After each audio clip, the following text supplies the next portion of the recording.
Vem comigo para a nossa aula de risco de liquidez, mercado e crédito, que são os principais riscos presentes nas aplicações financeiras. A gente vai detalhar isso para você.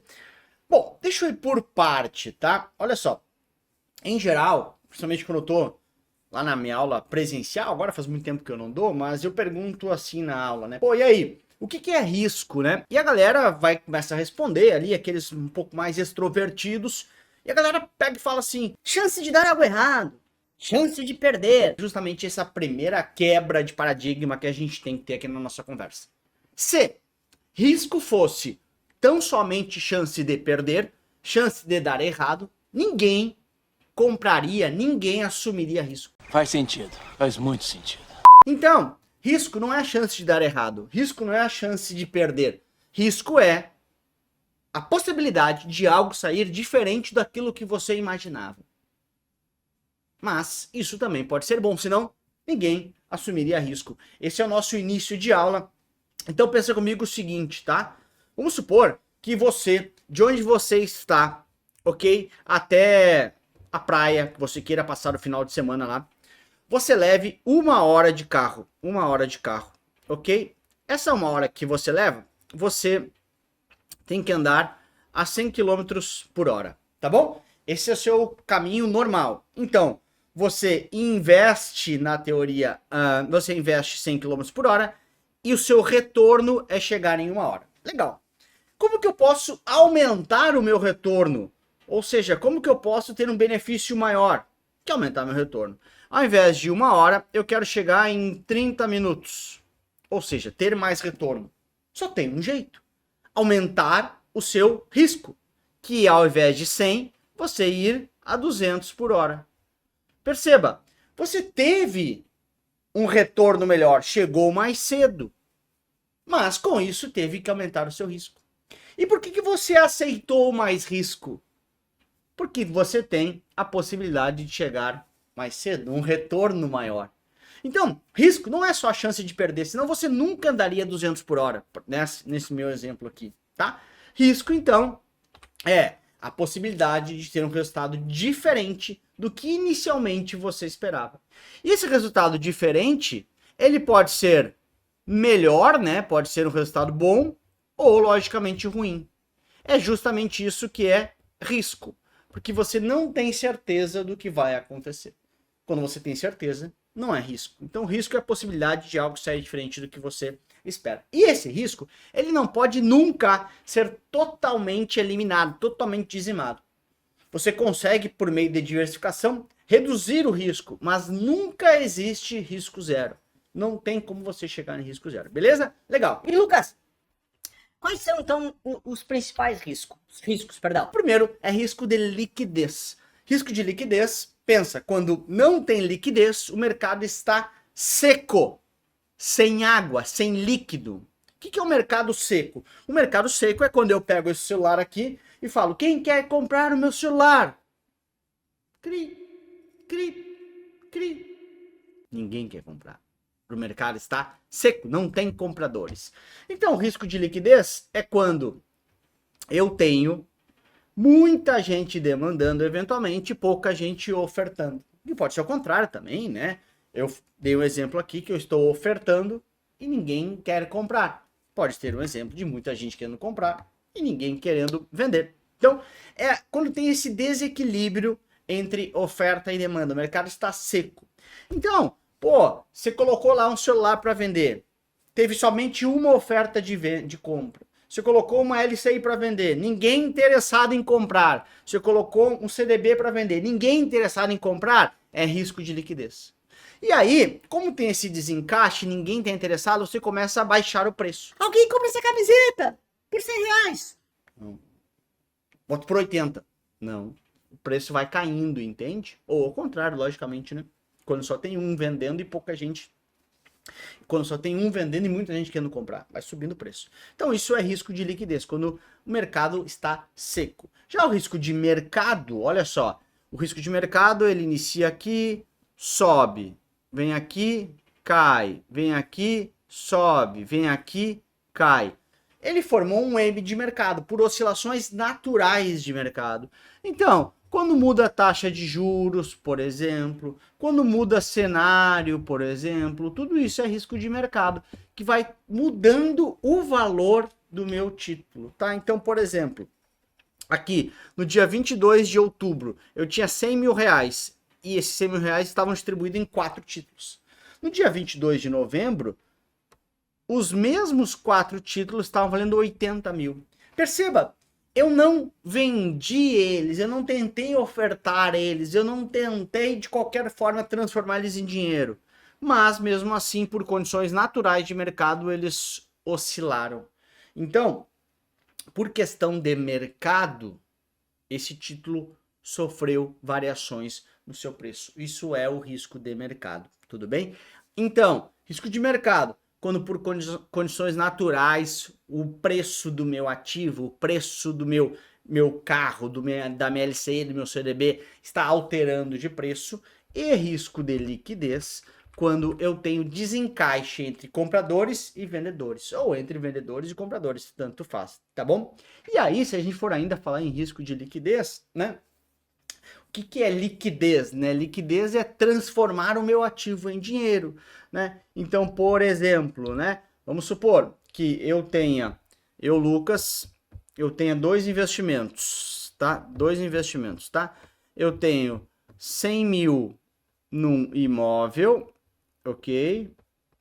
Numa casa, e tenha também 100 mil em poupança, ok? O que é liquidez? Liquidez é quanto mais rápido eu transformo o meu dinheiro, o meu ativo em dinheiro. A minha casa, para transformar em dinheiro, pô, vai demorar pelo menos, sei lá, um mês entre vender, contrato, etc. A poupança, eu transformo isso na hora em dinheiro. Então, poupança tem mais liquidez do que imóvel, porque poupança eu transformo em dinheiro na hora. Casa vai demorar, sei lá, um mês. Então, também aqui tem menos risco de liquidez poupança, transforma ele líquido em dinheiro na hora, tá bom? E claro, por risco de mercado, vai oscilar os valores que eu vou resgatar, mais ou menos naturalmente, tudo bem? E o outro é risco de crédito. O que é risco de crédito? Crédito, assim como a gente brincou lá, né? Lá no risco de mercado, que fazia um M de mercado, crédito tem um C de calote, C de cano, ou seja, você emprestou dinheiro para alguém e esse alguém não devolveu o seu dinheiro. Isso é risco de crédito, risco da outra parte não me entregar aquilo que me deve, ok? O risco de crédito também pode ter, por exemplo, risco soberano, que é o risco de crédito de um governo, né? Então, quando o governo dá calote, chama risco soberano, ó, o soberano está dando calote, é o risco de crédito soberano. Pode ser risco de contraparte, quando a outra parte não me entrega aquilo que se propôs entregar para mim. Tudo isso são riscos de crédito, tá? Então, risco de crédito é quando, de alguma certa forma, alguém me prometeu alguma coisa e não cumpriu, me deu algum tipo de calote, tá?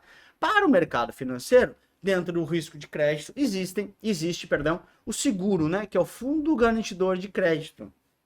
Recentemente aí teve o Banco Master, por exemplo, que teve uma intervenção e o Banco Master, então o FGC entrou lá 40 bilhões de reais no Banco Master para honrar, já que o banco quebrou, sofreu intervenção. Então o risco de crédito é quando eu empresto dinheiro para você e você não me devolve. Lembrando, tá? Para risco de crédito, ações não tem risco de crédito. Por quê? Porque em ações você é sócio da empresa. A empresa não te deve dinheiro. Então você é sócio. Eu não te devo dinheiro, você virou meu sócio, junto comigo na operação. Então não tem como você te dar calote porque você é sócio comigo, tá bom? E aí, na prática é o seguinte, caramba, Lucas, eu entendi isso, tá? Mas como que eu posso saber, eu investidor leigo aqui, né? Poxa, eu quero lá emprestar dinheiro para uma empresa, né? Pô, decidi emprestar dinheiro para uma empresa, comprar título de uma empresa ou da União, de um país, enfim. Cara, qual que é a chance desse cara quebrar? Qual que é a chance desse cara aqui me dar calote?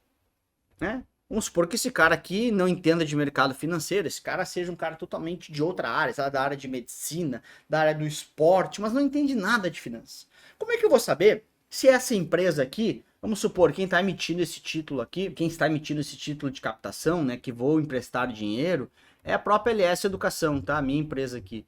Tá, beleza. qual a chance da LS Educação dar um calote?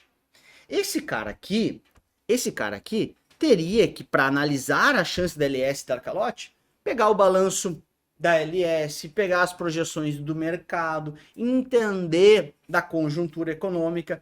E esse cara pega e fala assim, cara, eu não sei tudo isso.